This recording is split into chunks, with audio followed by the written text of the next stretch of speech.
Voici notre spécialiste. Bonjour. Je savais que ce serait une partie très difficile du travail. Pourquoi j'ai l'impression d'être piégé ici? Voici le moment où j'ai réussi à convaincre Richard Hammond de la télévision pour m'aider à réparer ma McLaren 720S accidentée. McLaren a déclaré qu'il n'était pas possible de la réparer à cause de cela.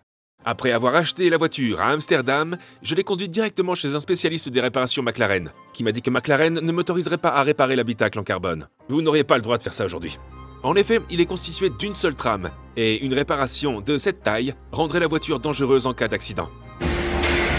J'ai donc dû en acheter un tout nouveau. Enfin, la moitié d'un. J'ai réussi à trouver un habitacle d'occasion pour seulement 5500 livres sterling. Il ne me reste plus qu'à transférer les bonnes pièces de mon ancien habitacle sur le nouveau. Ce qui, je me suis rendu compte, est plus facile à dire qu'à faire. D'accord. Pour transférer tout ce qui se trouve dans ce bac jusqu'à cet habitacle, on ne peut pas juste se contenter de le faire petit à petit. Il faut littéralement démonter toute la voiture avant de poser une seule pièce sur cet habitacle-là. Et tout ça juste parce que le faisceau électrique, qui se trouve ici, passe juste en dessous de la voiture. Ainsi, nous pourrions commencer à monter cette pièce et devoir la démonter à nouveau pour installer un nouveau câblage ou autre. Je pense donc que la meilleure façon de procéder est de commencer à démonter tout l'intérieur afin d'accéder au faisceau de câbles. Et je pense que ce que McLaren a probablement fait lorsqu'elle a construit la voiture, c'est d'installer le faisceau électrique en premier. Peut-être. Et c'est ce que nous allons essayer. Il faut donc éliminer chaque élément de la McLaren, y compris tous les capteurs bizarres. Oh, il n'y en a pas autant que je le pensais. Regarde, il y a un tuyau ici et il y a un tuyau là-dessus. Et il y a un tuyau qui passe par ce cube et qui descend sur le... Est-ce que c'est pour faire du bruit d'induction dans la voiture? C'est la seule chose à laquelle nous pensions que ces pièces bizarres servaient. Peut-être que l'un d'entre vous le sait. L'étape suivante consiste à passer à la console centrale. Je pense qu'une fois que nous aurons mis en place ce système, nous devrions être en mesure de mettre en place le tableau de bord également. C'est la première fois que nous travaillons sur une McLaren. C'est très intéressant. Regardez ça. C'est la facilité avec laquelle une McLaren se démonte. Mon père et moi sommes encore en train de démonter le tableau de bord et de nombreuses pièces qui composent l'intérieur. Un tapis! Enfin, la console centrale était suffisamment lâche pour être retirée. Ensuite, c'est l'heure du tableau de bord. Pour que ce soit bien clair, ça c'est mon côté, d'accord? Je suis heureux d'être de mon côté. Je pense que nous devrions pouvoir soulever le tableau de bord en défaisant ces deux boulons de mon côté et les deux boulons du côté de mon père. Puis défaire le boulon qui maintient la colonne de direction sur la crémaillère. La crémaillère descend ici et va être connectée à la crémaillère de direction. Donc ici, en dessous, ce boulon juste ici devrait déconnecter la crémaillère de direction de la colonne de direction. Si cela fonctionne, nous pourrions gagner beaucoup de temps. Cela signifie que nous allons sortir le tableau de bord avec le volant connecté et tous les enjoliveurs et connecteurs électriques qui s'y trouvent. Il y a encore quelques connexions à défaire et le tableau de bord a finalement bougé. Une fois que nous l'avons retiré, nous avons réalisé qu'il y avait encore plus de prises à débrancher et nous l'avons enfin retiré. Oh mon Dieu! C'est... Ah, tu l'as ou non? Pas vraiment. Ah, attention au rétroviseur. Attention au rétroviseur. Attention, non, pas le miroir. Oh. Non, mon rétro. Ouais. T'es heureux qu'il soit sorti maintenant? Ouais. Continuons. La bonne nouvelle, c'est que le tableau de bord est sorti. La mauvaise nouvelle, c'est que nous ne pouvons toujours pas retirer le faisceau de câble. Parce qu'il va de l'arrière de la voiture jusqu'à l'avant, ici. Je commence à m'interroger de plus en plus sur la façon dont tout cela va se remettre en place. Je vais maintenant essayer de retirer ce boîtier de chauffage, qui est pratiquement la dernière chose à l'intérieur de la voiture. Il est relié à deux tuyaux de liquide de refroidissement, ce qui signifie que je dois y accéder par l'avant de la voiture, défaire les clips et les retirer du boîtier de chauffage. Et maintenant, on devrait pouvoir revenir en arrière et l'enlever. Une fois que ce sera fait, je commencerai enfin à démonter tout l'avant de la voiture, en commençant par le maître-cylindre de frein et tout ce qui a des connexions électriques. C'est bien léger? Ça prend énormément de temps. Il n'y aura pas un seul écrou ou boulon que je n'aurai pas touché sur cette McLaren au moment où elle sera remontée. C'est littéralement le plus gros travail que j'ai jamais entrepris. L'étape suivante est le bac de rétention, car j'essaie maintenant de retirer le pare-choc avant. ce qui me donnera un peu plus d'accès à tout le reste. Et voici... Ah non. Voici une aile. C'est sûr que c'est pas aussi cher que ça parce que... Il n'y a pas grand-chose. Je me demande vraiment si je suis sain d'esprit en ce moment. Ça... Tout cela... Toutes ces fiches sont déconnectées. Voici le vaisseau supérieur. À partir d'ici, je devrais être en mesure de tout faire passer. Oh mon Dieu, si je parviens à le faire maintenant, je serai très enthousiaste. Est-ce que c'est le dernier? Ouais, c'est le dernier. Allez! Ouais! On a un faisceau. Il nous en reste un autre. Parce que... Oh non! Il ne reste plus qu'à sortir le reste du faisceau de câble électrique. Mais ce faisceau de câble inférieur est relié à toutes les connexions de la suspension et du moyeu de roue. Mon idée était donc de débrancher toutes les prises et d'essayer de démonter le châssis avant avec toute la suspension et tout ce qui y est relié.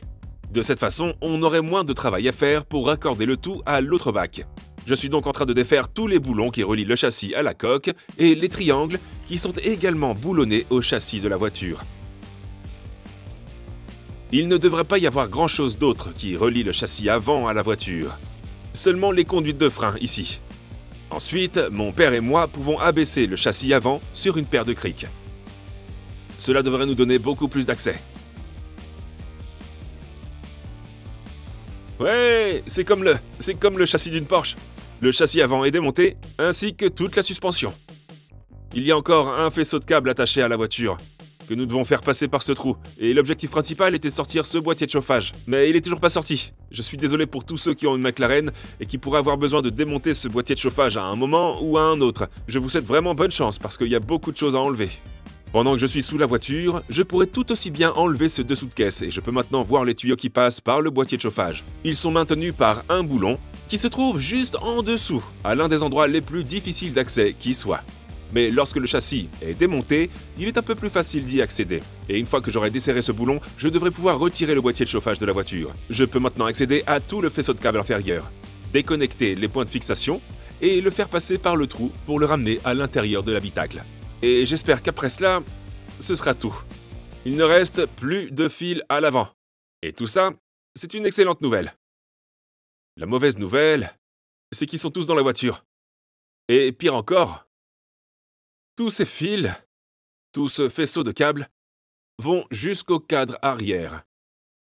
Cela signifie que je dois débrancher et déplacer chaque bout de câble qui se trouve dans ce cadre arrière et tout réintroduire dans la voiture. Ensuite, nous pourrons enfin passer à l'habitacle. Peut-être. Il ne reste donc plus que le faisceau de câble à l'arrière pour passer dans l'habitacle. Et heureusement, cela n'a pas pris beaucoup de temps.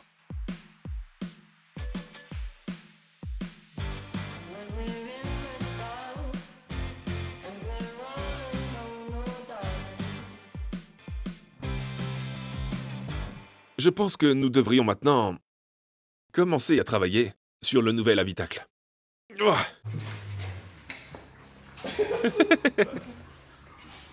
Ok.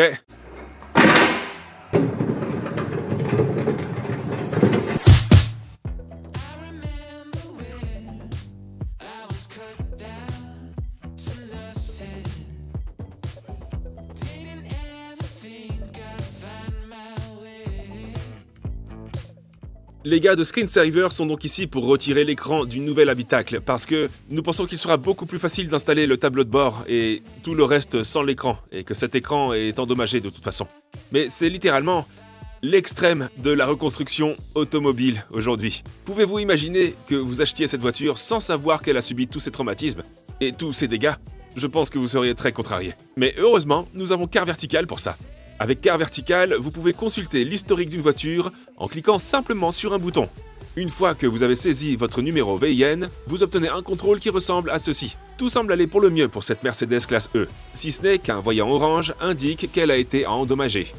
Avec ce contrôle, l'application me montre même les photos de la vente aux enchères de la voiture sur le site web de vente aux enchères de voitures accidentées. Je peux voir un graphique de kilométrage ici, je peux voir que la voiture n'a été volée à aucun moment et je peux également voir une chronologie complète de la voiture, y compris la date à laquelle elle a été endommagée.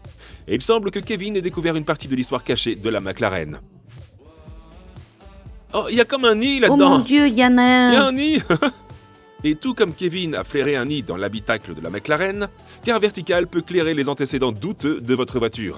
Pour vérifier votre voiture, celle d'un ami ou une voiture que vous êtes potentiellement sur le point d'acheter, mettez le lien dans la description ci-dessous. Utilisez le code MAT pour obtenir une belle réduction. Et remerciez-moi plus tard lorsque vous trouverez l'histoire cachée de la voiture que vous êtes sur le point d'acheter. Merci Car Vertical. C'est comme ça qu'ils procèdent à l'usine. Ils prennent le harnais McLaren et le placent dans une boîte McLaren. C'est littéralement tout. Voici le début. Par où commencer? J'ai l'impression que je vais mettre ce tunnel en plastique en place. Et après, on pourra continuer. Lancez la musique. Nous y sommes. Il s'agit littéralement de reconstruire une McLaren. Mais je suis presque sûr que lorsque les gars de McLaren font cela sur la ligne de production, il y a beaucoup de personnes impliquées. Mais pas cette fois-ci. Il n'y a que moi, Matt le caméraman, et mon père. Aucun d'entre eux n'a jamais travaillé sur une McLaren auparavant. Alors j'imagine que ce sera assez difficile. Mais c'est alors que j'ai dû prendre une décision. Ok, quelle est la décision qu'on va prendre? Ok, on m'a déjà dit que c'était 2 contre 1. Je crois qu'on a dit qu'il s'agissait d'une personne et d'un caméraman contre un seul. Alors... Ah, donc une demi-personne. Oui, exactement. C'est ma décision. Je vais mettre le cadre arrière en place. D'accord? D'accord. Mais... Si j'installe le cadre arrière, je dois l'enlever à cause du réservoir de carburant. Wow! À cause du réservoir de carburant. Qu'est-ce que t'en penses? Est-ce qu'il faut enlever le cadre arrière pour installer le réservoir? Ou est-ce qu'on peut installer le réservoir avec le cadre? Je pense que le réservoir de carburant sera retiré. Il semble un peu proche ici. Je pense que tu devrais retirer le réservoir. En premier? Je pense pas que tu puisses le retirer sans démonter le réservoir. Je pense pas que t'aies à déposer le cadre. Alors tu penses que je dois... Ou tu dois démonter le cadre et sortir le réservoir. Le problème que nous rencontrons est que je voulais mettre le nouveau cadre sur le nouveau bac. Mais si je le mets, je découvre que je ne peux pas mettre le réservoir d'huile ou le réservoir de carburant. Je vais devoir l'enlever à nouveau. Regarde ça, il s'agit d'un goulot de remplissage, à l'intérieur duquel se trouve du carburant hollandais. Et je pense que il s'agit d'un réservoir plein, donc nous allons devoir aspirer tout ça, à l'extérieur. Ainsi, le réservoir sera plus léger et on pourra essayer de l'enlever. Trop cool. Matt, non! Vite! Va chercher un conteneur. Pourquoi? Mais parce que c'est inflammable, tu pourrais mettre le feu. Seulement si tu mets une allumette. Je suis donc en train de siphonner le carburant, dont le réservoir était plein, pour le répartir dans tous les conteneurs que nous avons à l'intérieur de l'atelier. Le réservoir d'essence sera ainsi plus léger, ce qui permettra de le soulever et de l'éloigner du cadre. Et si j'arrive à enlever ce réservoir avec le cadre, cela signifie que je peux monter le nouveau cadre sur le nouveau bac. Car je sais ainsi que je pourrai soulever le réservoir d'essence par la suite. J'espère que ça se comprend. La bonne nouvelle, c'est qu'il semble que le réservoir d'essence se détache de la voiture sans qu'il soit forcément nécessaire de démonter le cadre arrière. On est pas mal. Ouais... Le carburant! Un réservoir de carburant.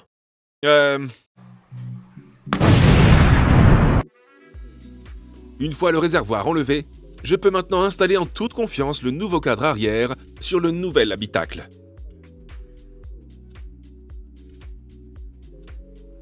Mécanicien.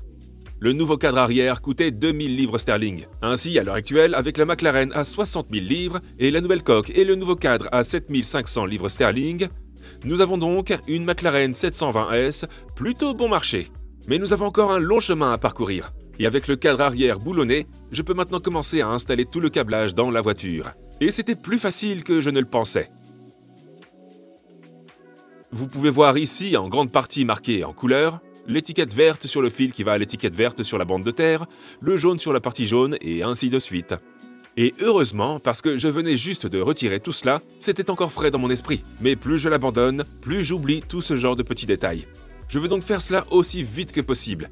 Je suis en train d'enfiler 2 parties du faisceau à l'arrière de la voiture, et cette partie, sur la plage arrière, semble complète. C'est une bonne chose, j'ai l'impression d'avoir accompli quelque chose.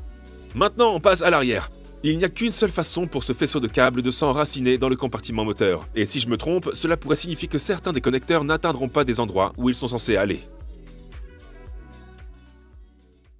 Je sais que si je reçois des signaux d'alarme instantanés, il pourrait s'agir d'un avertissement, mais j'en suis pas certain. Alors, j'ai en quelque sorte installé le câblage ici. Parce que, en fait, je ne sais pas exactement où il va. Mais la masse de ce fil est ici, sur ce cadre. Mais sur ce cadre, elle était là. Je sais maintenant qu'il s'agit d'une différence minime, et qu'il est encore possible de l'atteindre. Mais est-ce qu'une petite différence ici va se transformer en une grande différence ailleurs? Et autre chose, ici, sur ce cadre, je l'ai à cet endroit. Et sur ce cadre, c'est légèrement différent. Il se trouve à cet endroit. Ça peut ne rien signifier, je sais pas. Mais je dis simplement qu'il pourrait s'agir d'un signal d'alarme, et que ça pourrait entraîner des choses plus graves à l'avenir. Espérons que ce ne sera pas le cas. Pour l'instant, je pense que je peux commencer à construire ce projet. Peut-être dans le but d'obtenir le moteur... Je sais pas, c'est peut-être une décision étrange. Les choses avancent bien jusqu'à présent. Et cette grosse chose rouge ici est l'énorme fil qui va de la batterie jusqu'au démarreur et jusqu'à l'alternateur. C'est la partie que le fusible pyro coupe en cas d'accident. Et ceci est littéralement collé au bas du bac. Il semble que ce soit la première chose que McLaren installe. Ensuite, il y a toutes ces conduites de refroidissement et de climatisation. Et elles ne vont que dans un sens. C'était un travail assez difficile à réaliser dans une petite rampe. C'était tellement difficile que j'ai eu besoin d'un autre plan. C'est un véritable carnage que d'essayer de faire tout cela dans cette rampe. Alors mon plan, c'est qu'il faut que je prenne celui-ci, que je le mette dans les 2 poteaux et que j'enlève celui-là et que je le mette sur la rampe.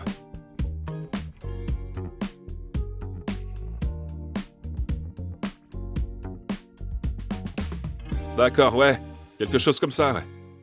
Grandiose, super. Génial. Ok, enfin, je pense avoir placé tous ces éléments dans la bonne position. Celui-ci est scotché à vie. Nous avons également la sangle pour le démarreur et l'alternateur, et tous ces tuyaux sont, je pense, au bon endroit. Mais on ne le saura pas tant qu'on n'aura pas mis tout le reste en place.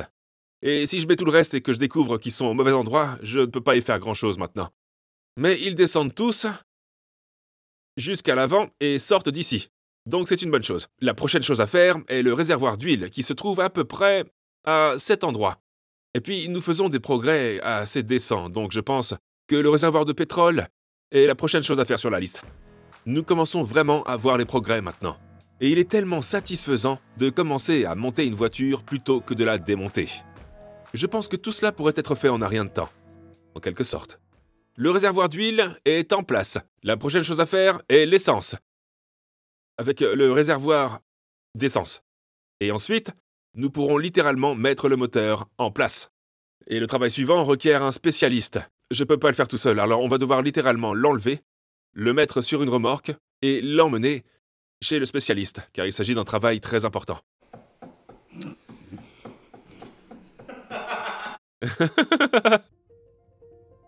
La McLaren a pas mal attiré l'attention une fois sur la remorque. Et cela ne me surprend pas. Il n'y en a pas beaucoup dans le coin. Mais peut-être qu'ils ne sont pas venus voir la McLaren. Mais à la place, notre spécialiste. Voici notre spécialiste. Bonjour. Je savais que ce serait une partie très difficile du travail. Pourquoi ai-je l'impression d'être piégé ici? Non, c'est très difficile et j'ai dû amener la voiture jusqu'à toi pour cela, pour réaliser ce travail. Ouais, j'ai fait tout ce que j'ai pu et j'ai juste besoin de ce petit morceau pour la suite de la construction. Tu as déjà commencé à travailler sur la voiture avec les vidéos. Ouais. Donc vous savez déjà dans quel pétrin il s'est mis. Ouais, parle-moi maintenant de ton parcours. Donc, je vais te la montrer. Qu'est-ce que c'est? C'était une McLaren 720S. Mais c'est plus le cas maintenant. Elle le sera à nouveau. Seigneur, il reste pas beaucoup de la voiture originale, n'est-ce pas? Ouais. Tu aimes les défis, toi. Donc, j'ai installé tout le faisceau électrique, d'accord? On a un petit problème. C'est une tannée de faire le câblage. Oh, m'en parle même pas. C'est une croyance. Le câblage, c'est l'enduit du travail sur les voitures. Oh ouais, à 100%. N'importe qui pourrait le faire, je veux dire, c'est logique. Ouais. Mais pas les gens normaux. On a un petit problème. C'est que mon habitacle était un habitacle à conduite à gauche et que celui-ci est de conduite à droite. Donc, tous les trous sont différents. Très bien. Donc, nous y reviendrons parce que je sais pas vraiment ce qu'on va faire à ce sujet. J'ai donc décidé de remettre cette question à plus tard. Il y a un condensateur de flux. Ouais, le condensateur de flux est là, et oui, toute la tension, les chirurgies et toute la plastique que j'ai essayé de... Il faut quand même dire ça avec un peu plus de conviction, mon grand. Ouais, Voltage, chirurgie. le tableau de fusible est là. T'as branché les fils bleus, c'est une bonne chose. Ouais, et les fils rouges aussi. Ouais, c'est bien, c'est une bonne chose. Le cadre arrière est totalement neuf, je l'ai acheté d'occasion, car l'autre était tordu d'un côté. Où est-ce que t'as trouvé un habitacle d'occasion pour une 720S? Alors, premièrement, chez un ferrailleur, et deuxièmement, cet habitacle provient d'une voiture de course. Je l'ai eu pour 5500 livres, mais il n'est pas enregistré sur la route. Quel âge aura ce garçon quand tout sera terminé? Ouais, Il a quel âge, madame? Quel âge a-t-il? 5 ans, donc tu pourras la conduire, ouais, quand il l'aura terminé. je pense que oui. L'élément principal dont nous avions besoin, l'élément vraiment difficile pour lequel je devais me Donc, battre... tu voulais une c'est- expertise. Ouais, il est juste là. Où est passé Anna? Donc, voici le couvercle du moteur. Pour une raison Il quelconque, n'y a pas de nous moteur. avons... Ouais, Il n'y a pas de moteur. juste signe-le. Signe-le. On n'en parlera pas si... Je vais signer une partie noire avec un stylo noir. Ouais, Merci beaucoup. je viens juste de me faire humilier ici. Ok, d'accord, donc tu veux que je signe ici? Ce serait formidable. Le fait que Richard Hammond participe à cette construction, même si ce n'est qu'à petite échelle, est un véritable rêve qui se réalise. Une chose que je n'aurais jamais cru possible. Et ça ne semble toujours pas réel aujourd'hui. Je ne sais pas où se trouvent les deux boulons arrière. Je sais pas où ils sont. Il en reste deux. Je pensais sincèrement Regarde comment ils sont longs. Je pensais que t'étais doué pour ça. On a mis le capot sur le moteur et il a même pas remarqué qu'il n'y avait pas de moteur. Ok, donc, on commence à serrer. Le spécialiste repart et sort à l'arrière d'un camion. Tu veux que je serre jusqu'à où? Jusqu'à ce que ça fasse clic. Clic, Voilà. clic, et voilà. Clic. Ah ouais. Au moins vous savez comment font les professionnels. C'est la partie la mieux construite de cette voiture. C'est toi qui le dis. Tout le reste va tomber. Voilà, Merci beaucoup. bonne chance. Sérieusement, Je reviendrai quand on aura tout fini. quand est-ce que ce sera fini? D'ici Noël, on sera sur la route. Noël? De quelle année? Cette année? Pas question. T'as dit une date au hasard, y a aucune chance que t'y arrives. Eh bien, je livrerai tes cadeaux dans cette voiture. À 100%. C'est pas une voiture pour enfants, voyons. Tu serais surpris? Sérieusement, tu vas le faire pour Noël? Je pense qu'à Noël, elle sera sur la route. Ouais, si la nuit dernière s'était bien passée, si ça s'était bien passé, je serais allé beaucoup plus loin. Noël sur la route avec ça. Deal. Nous sommes... d'accord, nous sommes tous témoins de cela. Il a dit Noël. J'espère vraiment, et j'ai hâte de le voir. Bonne chance. On la portera quand elle sera terminée. Très bien. Rendez-vous à Noël. Bonne chance, souhaitons-lui bonne chance.